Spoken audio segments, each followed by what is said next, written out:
Hello everyone, हम BEd second year का paper 12 कर रहे हैं। गाइडेंस एंड काउंसलिंग यूनिट 2 हमारी स्टार्ट कर रखी है हमने, और जो टॉपिक चल रहा है वो है हमारा theoretical basis of counselling. Theoretical basis of counselling की किसी को अगर हमें परामर्श देना है तो उसके लिए हमें कौन कौन से आधारों का ध्यान रखना है, किन आधारों को ध्यान में रखते हुए, किन बेसिस पॉइंट्स को या किन बेसिक सिद्धांतों को ध्यान में रखते हुए हम किसी की काउंसलिंग जो है वो करेंगे। जिसके अंदर हमने प्रीवियस लेक्चर के अंदर साइकोलॉजिकल थ्योरी क्या होती है, साइकोलॉजिकल थ्योरी के बिहाफ पर किस तरह से मेंटल डिसऑर्डरनेस किसी भी पर्सन में आती है और उसका जो एबनॉर्मल बिहेवियर है उसको किस तरह से एनालाइज किया जाता है और क्या काउंसलिंग मेथड्स होंगे, वो चीज़ जो है हमने डिस्कस करी थी। उसके साथ साथ हमने कॉग्निटिव थ्योरी डिस्कस किया था कि संज्ञान के बिहाफ पर कोई भी पर्सन है उसके अंदर किस तरह से मेंटल डिसऑर्डरनेस आती है, क्या वो डिसऑर्डरनेस या किस तरह का बिहेवियर जो है वो शो करता है कोई भी पर्सन, जिसके बिहाफ पर उसको जो है वो क्या है काउंसलिंग प्रोवाइड करना है। क्योंकि थ्योरेटिकल बेसिस का मेन मकसद क्या होता है, ये चीज़ समझानी कि यदि हम किसी की काउंसलिंग कर रहे हैं, परामर्श दिया जा रहा है तो उसके बिहाफ पर उसका बेस क्या है, किन चीज़ों को ध्यान में रखिए कि किसके बिहाफ पर कोई भी पर्सन की लाइफ में प्रॉब्लम जो है वो आ रही है। वो साइकोलॉजिकल पॉइंट ऑफ व्यू से भी हो सकती हैं, वो उसके कॉग्निटिव एस्पेक्ट्स की वजह से भी हो सकती हैं, उसके साथ साथ उसके हम कहें एग्जिस्टेंशियलिज्म के बिहाफ पर हो सकती हैं, बिहेवियर के बिहाफ पर हो सकती हैं। अलग अलग क्या थी उसकी थ्योरीज जो है हम डिस्कस कर रहे हैं। प्रीवियस लेक्चर तक हम 2 थ्योरी डिस्कस कर चुके हैं। आज हम जो डिस्कस करेंगे वो है हमारे पास ह्यूमनिस्टिक एग्जिस्टेंशियल थ्योरी।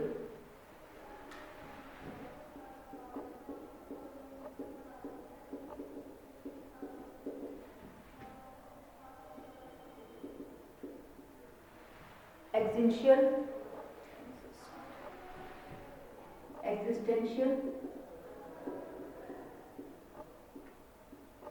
थ्योरी, ये भी क्या है काउंसलिंग की बेस का आधार है परामर्श के लिए कि किसी भी व्यक्ति को, जो कि मानवता आधारित थ्योरी जो है वो मानी जाती है। इसके अंदर जो काउंसलिंग जो है वो किस लिए करी जाती है, help to improve the relationship. जो काउंसलिंग है वो किस लिए करी जाएगी, हेल्प टू इम्प्रूव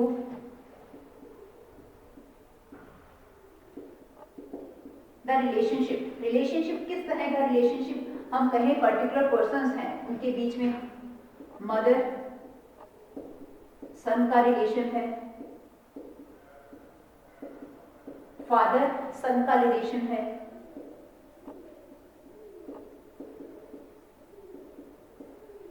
स्टूडेंट और टीचर का रिलेशन है,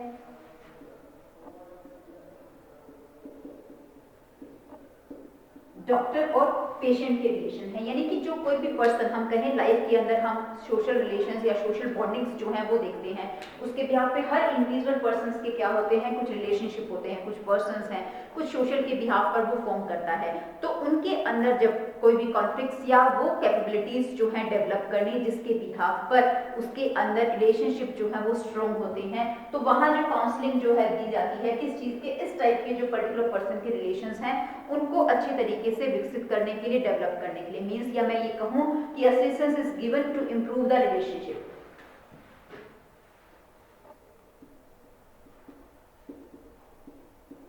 Assistance is given to improve these type of relationship। इस तरह के जो रिलेशनशिप हैं, इन रिलेशनशिप को अच्छे तरीके से इम्प्रूव करने के लिए जो है ह्यूमनिस्टिक थ्योरी के बिहाफ पर काउंसलिंग जो है वो दी जाती है। इसके साथ साथ अगर हम इसका मेन एक क्वालिटी फैक्टर की बात करें तो इसका क्या क्वालिटी फैक्टर है, that boost the capacity of the applicant. अगर हम ह्यूमनिस्टिक थ्योरी की बात करते हैं तो उसके अंदर क्या आता है, ये इसमें जो है काउंसलिंग या इंप्रूवमेंट जो करी जाती है उसके बिहाफ पे boost the capacity of applicant. जो काउंसलिंग है उस काउंसलिंग की जो कैपेसिटीज हैं उन कैपेसिटीज को जो है इंप्रूव करने के लिए यहाँ पर क्या दी जाती है, काउंसलिंग जो है वो प्रोवाइड करी जाती है। इसके साथ साथ जो है इसका मेन मकसद हम कहें कि क्या जो है ह्यूमनिस्टिक थ्योरी के बिहाफ पर, that is development of the working and the maturity.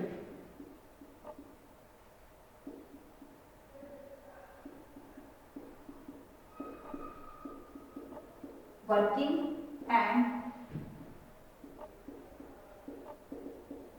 किसी भी संबंध में रहते हुए हम हर तरह की वर्किंग जो है वो करते हैं, तो उस वर्किंग को, हमारे कार्य करने की क्षमता को, उसके साथ साथ हमारी परिपक्वता को अच्छे तरीके से विकसित करने के लिए यहाँ पर किसी भी पर्टिकुलर पर्सन को काउंसलिंग जो है वो दी जाती है। देखिए यहाँ क्या कहा जा रहा है, boost the capacity of the applicant. Capacity किस चीज की, उसकी वर्क करने की जो कैपेसिटी है, उसके साथ जो उसका मैच्योरिटी लेवल है, इन सभी को अच्छे तरीके से डेवलप करने के लिए जो है ह्यूमनिस्टिक थ्योरी के बिहाफ पर काउंसलिंग जो है वो करी जाती है। ह्यूमनिस्टिक थ्योरी के बिहाफ पर मेन मकसद क्या हो जाता है कि जो एक पर्टिकुलर पर्सन का रिलेशनशिप है, उस रिलेशनशिप को अच्छे तरीके से इंप्रूव करना। किस तरह के रिलेशनशिप, एक मदर सन का रिलेशन है, फादर सन का रिलेशन है, स्टूडेंट टीचर का, डॉक्टर पेशेंट्स का। हम देखते हैं कि हमारे पर्सनल फैक्टर्स के बिहाफ पर, हमारे इमोशनल फैक्टर्स के बिहाफ पर जो भी हम रिलेशनशिप जो है सोसाइटी में रहते हुए हम निभा रहे हैं, उसको फॉलो कर रहे हैं, तो उसमें बहुत बार क्या आ जाते हैं, कॉन्फ्लिक्ट्स आ जाते हैं। उन कॉन्फ्लिक्ट्स को खत्म करने के लिए जो है ह्यूमनिस्टिक थ्योरी को हम कहें कि एक बेस मानते हुए उसकी काउंसलिंग जो है वो करी जाती है, जिसके बिहाफ पर एक पर्सन की वर्किंग जो है वो अच्छे तरीके से डेवलप होती है। वर्किंग के साथ साथ उसकी कैपेसिटीज जो है वो डेवलप हो जाती हैं। इसके बिहाफ पर ये जो थ्योरी है, या हम कहें कि इसके बिहाफ पर जो काउंसलिंग करी जाती है, इसमें जो मेन काउंसलिंग का एम जो है वो क्या रहता है,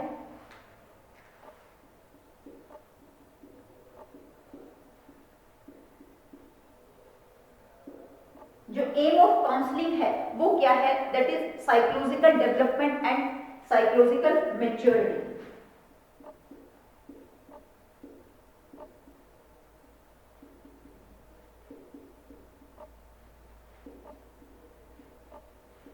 मनोवैज्ञानिक रूप से किसी भी व्यक्ति को विकसित करना और उसके साथ साथ मनोवैज्ञानिक रूप से उसके अंदर परिपक्वता लाना।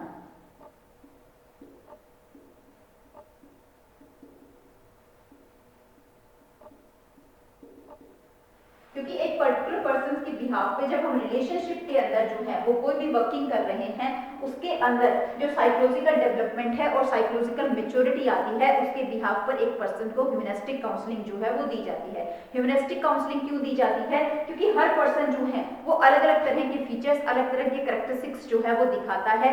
हर पर्सन जो है वो एक दूसरे से क्या है, यूनिक है। तो कुछ बेसिक कैरेक्टरिस्टिक्स हैं ह्यूमनिस्टिक थ्योरी के, वो हम देखते हैं। हम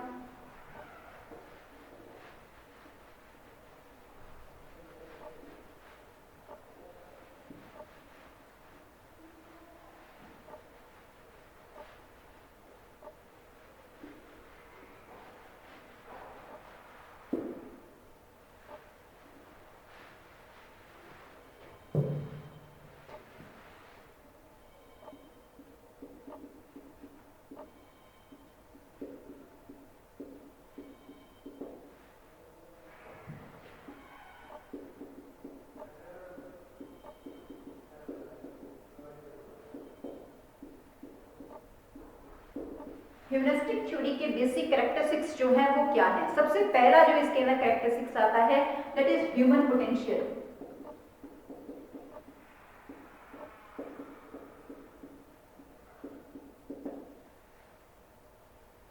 ह्यूमन पोटेंशियल्स के बिहाफ पर क्या माना जाता है कि जो इंडिविजुअल पर्सन जो है वो एक दूसरे से डिफर है, हर किसी की क्वालिटी, हर किसी की एबिलिटीज जो हैं वो डिफर हैं। तो इसके ह्यूमन पोटेंशियल्स के अंदर क्या आता है, इंडिविजुअल पोटेंशियल, कि every individual have differ potential.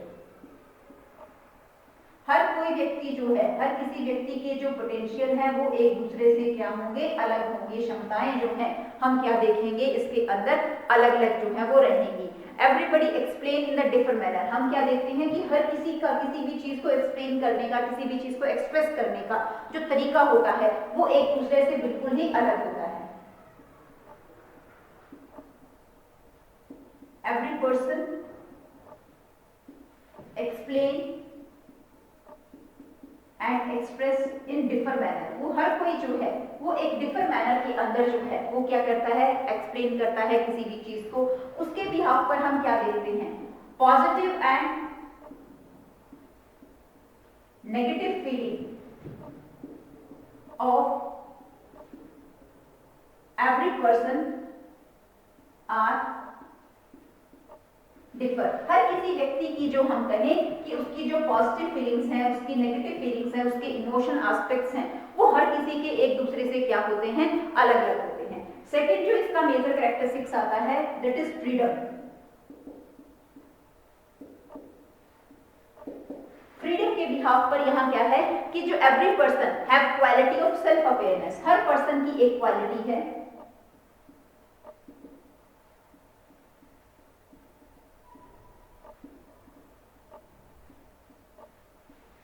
Quality of self awareness, हर किसी की अपनी जो है वो अवेयरनेस की क्वालिटी है। उसके साथ साथ everybody is free to choose appropriate source of everything.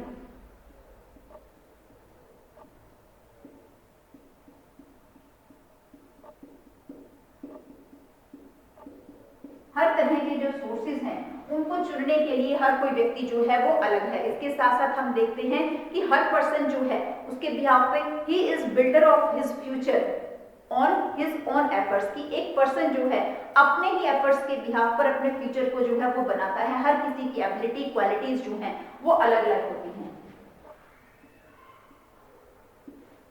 He is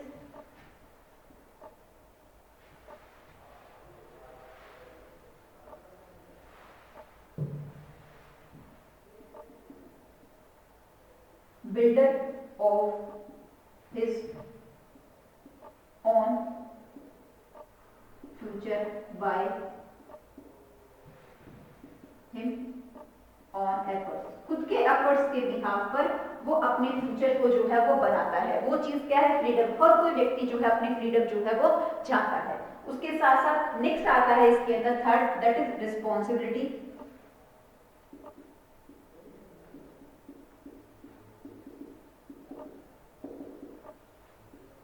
responsibility यानी कि उत्तरदायित्व। देखिए हम समाज में आ रहे हैं तो सामाजिक गतिविधियां, सामाजिक कार्य करते हैं, तो जब वो सामाजिक कार्यों को हम कर रहे हैं तो उसके बिहाफ पे हमारे अंदर क्या होती है? एक फीलिंग ऑफ रिस्पॉन्सिबिलिटी होती है।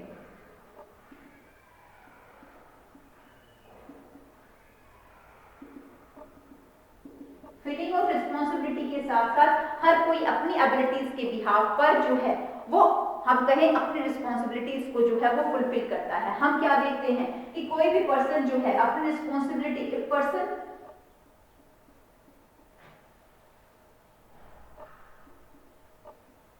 Fulfil responsibility, it show normal behaviour. जब कोई भी पर्सन उसके ऊपर किसी भी तरह का उत्तरदायित्व है उनको जो है वो अगर क्या कर रहा है, अच्छे तरीके से फुलफिल कर रहा है, तो वो एक नॉर्मल बिहेवियर जो है वो शो करता है। लेकिन जब हम ये देखते हैं कि एक पर्सन जो है अगर वो इग्नोर कर रहा है इस चीज को, पर्सनैलिटी को, if person ignores responsibility, show abnormal behaviour. वो क्या दिखाएगा आपको? एक एबनॉर्मल बिहेवियर जो है वो दिखाएगा। समाज में रहते हुए हम अलग अलग काम करते हैं, अलग अलग हमारे पास रिस्पॉन्सिबिलिटीज होती हैं। छोटा बच्चा है तो उसके पास भी है। उसके बाद हम क्या देखते हैं कि दूसरा जो है, हम जैसे जैसे बड़े होते हैं हमारे पास एजुकेशन, हम अगर स्टूडेंट हैं तो स्टूडेंट के बिहाफ पर हमारे पास रिस्पॉन्सिबिलिटी है। उसके बाद हम अडल्ट हो जाते हैं तो अडल्ट के बाद हमारे पास रिस्पॉन्सिबिलिटी है।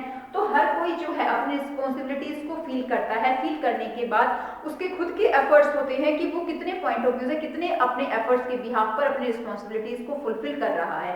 अगर कोई अपनी रिस्पॉन्सिबिलिटीज को अच्छे तरीके से फुलफिल नहीं कर पाता है तो हम क्या देखते हैं? वो अपना एबनॉर्मल बिहेवियर जो है वो शो करता है। नेक्स्ट आती है इसके अंदर, दैट इज यूनिकनेस।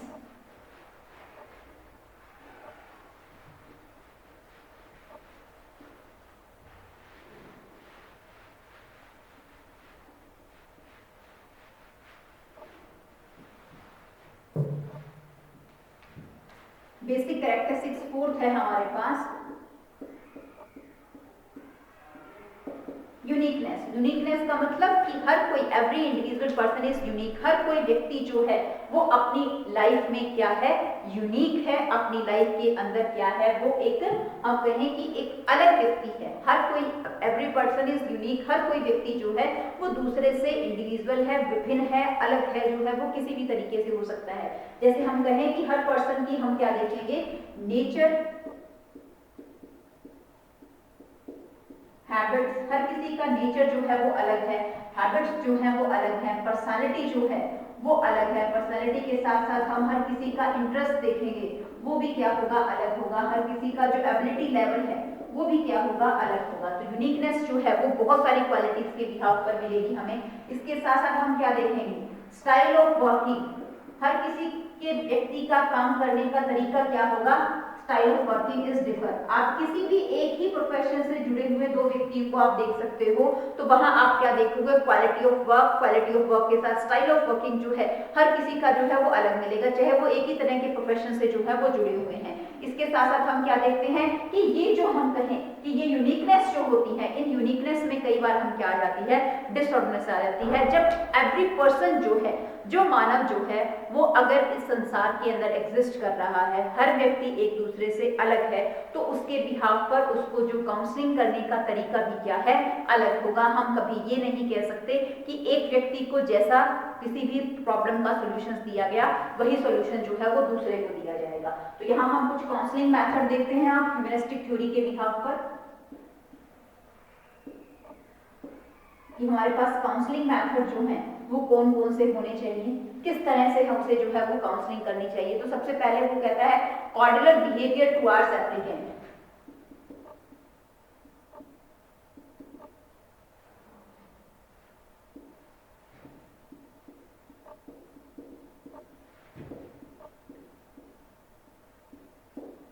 जो एप्लीकेंट है उसकी तरफ जो है एक कॉर्डिनल रिलेशनशिप जो है वो शो करना चाहिए। उसके साथ bring change in his cognitions की कोशिश करनी चाहिए कि उसके जो है कॉग्निशन है उसके अंदर जो है वो चेंजेस लाए।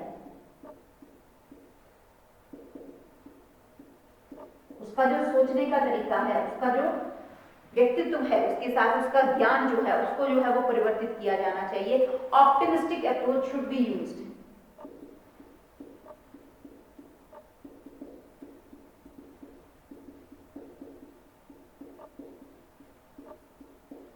जब किसी भी व्यक्ति को क्या किया जा रहा है, उसको काउंसलिंग दी जा रही है, तो एक आशावादी अप्रोच जो है वो काउंसलर की होनी चाहिए कि यदि जितना आशावादी वो होगा उतना ही हम क्या देखेंगे, इसके अंदर जो काउंसलिंग है उसको क्या होगा, उस चीज का फायदा जो है वो रहेगा। हमने क्या देखा यहाँ पर, ह्यूमनिस्टिक थ्योरी देखी कि ह्यूमनिस्टिक थ्योरी के अंदर जो पर्टिकुलर पर्सन है उनके बीच का जो रिलेशनशिप है उसको स्ट्रॉन्ग करने के लिए यहाँ पर क्या है, किसी भी पर्सन का जो बिहेवियर है उसको जाना जाता है। डेवलपमेंट, उसके वर्किंग को डेवलप करने के लिए, उसके मेच्योरिटी को डेवलप करने के लिए, उसकी साइकोलॉजिकल डेवलपमेंट करने के लिए उसका मेन एम रहता है किसी भी पर्सन की काउंसलिंग करने का। और जब हम काउंसलिंग कर रहे हैं तो उसके लिए हमारे पास मेजर्स जो हैं वो 4 कैरेक्टरिस्टिक्स हैं। पहला क्या था, ह्यूमन पोटेंशियल। हर व्यक्ति के पोटेंशियल जो है वो अलग अलग होते हैं। फ्रीडम है कि हर व्यक्ति जो है वो अपना कोई भी काम अपने ही स्टाइल के अंदर अपनी फ्री वर्किंग के बिहाफ पर करना चाहता है। रिस्पॉन्सिबिलिटी, हर किसी का जो उत्तरदायित्व किसी भी काम को करने का, निभाने का, उसे फॉलो करने का तरीका जो है वो अलग अलग होता है। हर कोई पर्सन अलग अलग तरीके से अपनी रिस्पॉन्सिबिलिटीज फुलफिल करता है, उनको शो करता है। और फोर्थ क्या था हमारे पास, यूनिकनेस। यूनिकनेस का मतलब कि जो क्वालिटीज हैं हर व्यक्ति के अंदर, जो उसके अंदर क्वालिटीज हैं, उसके अंदर एबिलिटीज हैं, हर कैपेसिटीज हैं, वो हर लेवल जो है वो एक दूसरे से अलग अलग हमें मिलता है। फिर हमने देखा इसके अंदर कि इन पर्सन की काउंसलिंग जो है वो किस तरह से की जानी चाहिए। कॉर्डिनल रिलेशनशिप डेवलप करना चाहिए, ऑप्टिमिस्टिक अप्रोच होनी चाहिए और उसके कॉग्निशन लेवल को जो है वो चेंज करने की कोशिश की जानी चाहिए। अब हम देखते हैं नेक्स्ट इसके अंदर बिहेवियर थ्योरी।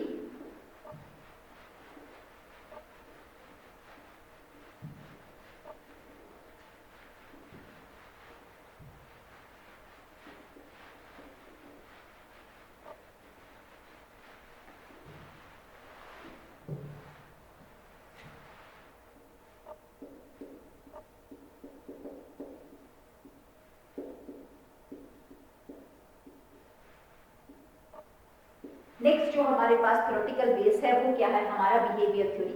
बिहेवियर थ्योरी के हम फाउंडेशन जो है वो वाटसन को जो है इसका फाउंडेशन माना जाता है। और वाटसन के बिहाव पर अलग अलग जो है इसके अंदर थॉर्नडाइक है, पैवलोव है, स्किनर है, उन्होंने भी जो है बिहेवियर थ्योरी के ऊपर वर्किंग किया है। सिग्निफिकेंट हम कहें कि एक साइकोलॉजी है, स्कूल ऑफ साइकोलॉजी माना जाता है बिहेवियर थ्योरी को, जिसके बिहाफ पर जो है इसके अंदर जो है explaining and the diagnosis of abnormal behaviour, abnormal behaviour को क्या किया जाता है, डायग्नोज किया जाता है।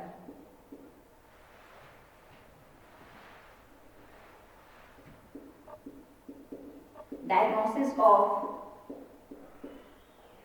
एबनॉर्मल बिहेवियर, जो कोई भी व्यक्ति अपना एक एबनॉर्मल बिहेवियर दिखा रहा है, उस एबनॉर्मल बिहेवियर को डायग्नोज किया जाता है। डायग्नोज के साथ साथ उसको अच्छे तरीके से इसके अंदर हम कहते हैं कि उसके सॉल्यूशंस जो है वो देखे जाते हैं। कंट्रीब्यूशन जो हम कह रहे हैं इसके अंदर पैवलोव जो है, स्किनर जो है, थॉर्नडाइक सभी ने अपना इसके अंदर कंट्रीब्यूशन जो है वो दिया है। इसके अंदर क्या है, क्या देखा जाता है, related to the change in behaviour. ये जो थ्योरी है चेंज इन बिहेवियर से क्या है संबंधित है, related to change in behaviour. किसी भी व्यक्ति के व्यवहार में परिवर्तन कब आता है, जब हम किसी भी चीज को सीखते हैं, उसका क्या है, कोई लर्निंग बेस है, इसलिए बिहेवियर में जो है वो चेंजेस आता है। इसके बिहाफ पर, चेंज इन बिहेवियर के बिहाफ पर इसे जो है वो लर्निंग थ्योरी भी जो है वो बोला जाता है। इसे जो है वो सीखने का सिद्धांत भी कहा जाता है। जब हम सीखने सिद्धांत की बात करते हैं तो इसकी एक मेजर फैक्टर आता है कि नो प्लेस टू इंटरेस्ट। इसके अंदर हम क्या देखेंगे, व्यक्ति के इंटरेस्ट को, व्यक्ति की कैपेसिटी को एंड एबिलिटी, इन सभी को कोई भी स्थान जो है वो नहीं दिया जाता। केवल प्रायोरिटी जो है वो किसको दी जाती है, प्रायोरिटी केवल किसकी रहती है, लर्निंग की रहती है। लर्नर जो है वो हमेशा क्या है, should be ready to learn,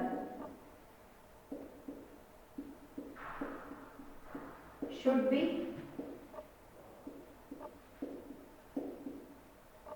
ready to learn. हर कोई जो है, जो लर्नर है, वो हमेशा किसी भी चीज को लर्न करने के लिए तैयार होना चाहिए। चेंज इन बिहेवियर से रिलेटेड है, इसलिए इसे हम लर्निंग थ्योरी भी कहते हैं। नो प्लेस, यहाँ पर इंटरेस्ट को, कैपेसिटी को, एबिलिटी को जो है प्रायोरिटी नहीं दी जाती। प्रायोरिटी किसको दी जाती है, लर्निंग को दी जाती है। उसमें हमेशा एज्यूम करके चला जाता है कि लर्नर जो है वो हमेशा रेडी होना चाहिए किस चीज को लर्न करने के लिए। और इसके साथ साथ इसमें कुछ बेसिक अजम्पशंस हैं, बेसिक अजम्पशंस कह सकते हैं, या 4 रूल हैं किस चीज के, लर्निंग के।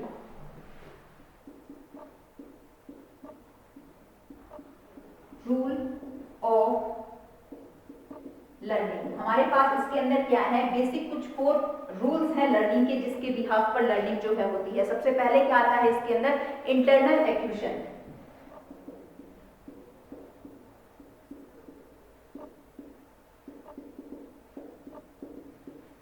सेकेंड आता है इसके अंदर साइन और स्टिमुलस। थर्ड आता है इसके अंदर रिएक्शन, और फोर्थ आता है इसके अंदर अवॉर्ड। ये क्या है, these are the basic 4 rule of the learning.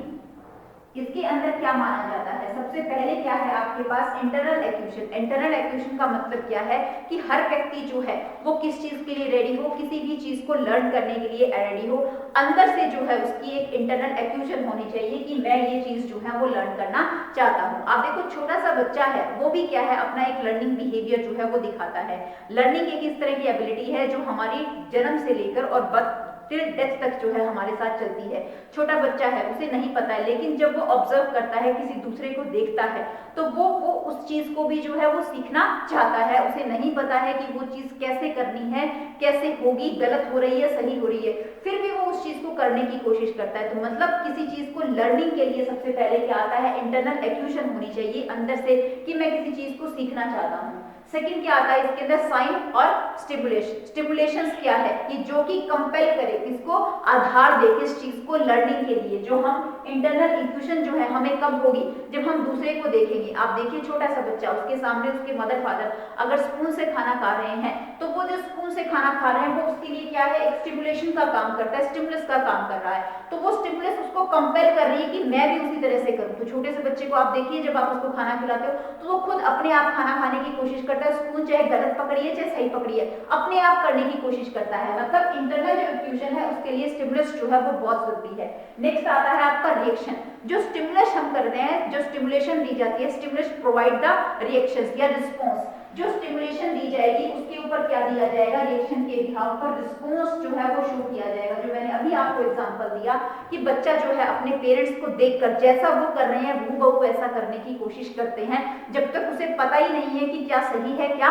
गलत है। क्योंकि लर्निंग जो है हमारी कहाँ से स्टार्ट हो जाती है, जन्म से लेकर और मृत्यु तक लर्निंग जो है हमारी कॉन्टिन्यूस हमारे साथ चलती रहती है। नेक्स्ट आता है इसके अंदर अवॉर्ड। अवॉर्ड क्या आता है, that is maintenance of the progress. किसी भी चीज की जो प्रोग्रेस है वो किस चीज पे डिपेंड करेगी, वो अवार्ड पे जो है वो डिपेंड करेगी, पनिशमेंट के ऊपर जो है वो डिपेंड करेगी। अगर आप किसी बच्चे को शाबाशी देते हो कोई भी काम करते हुए, तो हम क्या देखेंगे, उसकी लर्निंग की प्रोग्रेस उतनी ही पॉजिटिव होगी। अगर आप उसको पनिशमेंट दे रहे हो तो उसकी लर्निंग जो है उतनी ही क्या हो जाएगी, नेगेटिव जो है इसके अंदर हो जाएगी। अब इसके साथ क्या है, कुछ हमारे पास कंसेप्शंस हैं, कंसेप्ट्स हैं बिहेवियर थ्योरी के।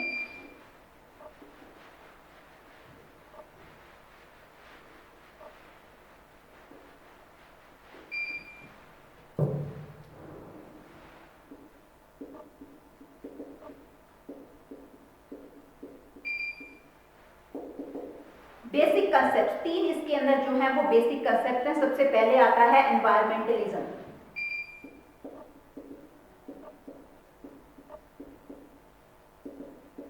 पर्यावरण जो है वो किसी भी चीज को करने ना करने के लिए स्टिमुलेशन का जो है वो काम करता है। नेक्स्ट आता है एक्सपेरिमेंटेशन।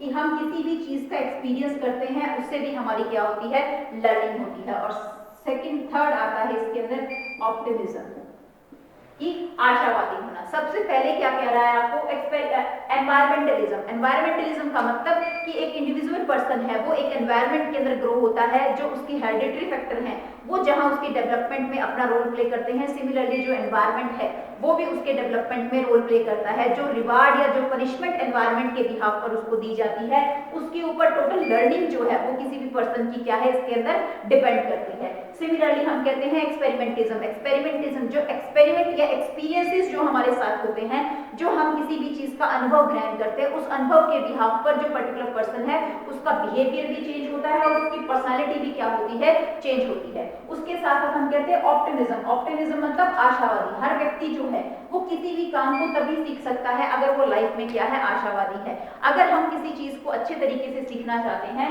तो उसके लिए हमारा ऑप्टिमिस्टिक अप्रोच जो है वो होनी बहुत जरूरी है। और काउंसलर को भी इस चीज को जो है वो ध्यान रखना है कि जो एनवायरनमेंट है, जो उसका एक्सपीरियंसेस है और उसकी जो ऑप्टिमिज्म है वो इफेक्ट करती है किसी भी चीज को वो जब सीख रहा है। तो अब हमारे पास कुछ काउंसलिंग मेथड है इसके अंदर कि काउंसलिंग जो है वो किस तरह से की जानी चाहिए। कि अगर किसी के बिहेवियर को हमने पढ़ लिया है तो उसके बिहाफ पे उसे काउंसलिंग जो है वो कैसे देनी है। सबसे पहले कहता है काउंसलर लुक ऑप्टिमिस्टिक जो है अप्रोच को यूज करें।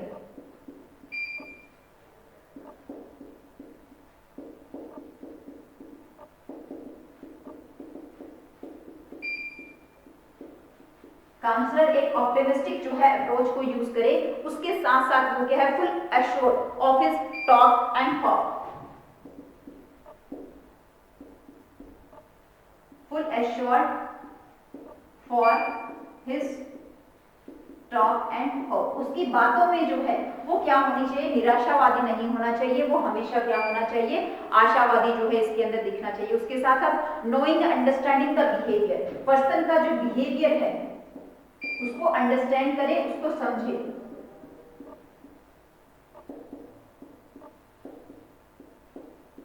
उसके व्यवहार को अच्छे तरीके से वो समझे, तभी वो किसी दूसरे पर्सन को क्या दे सकता है, काउंसलिंग जो है वो कर सकता है। तो यहाँ हमारा ये टॉपिक कंप्लीट हो गया। नेक्स्ट टॉपिक नेक्स्ट लेक्चर में डिस्कस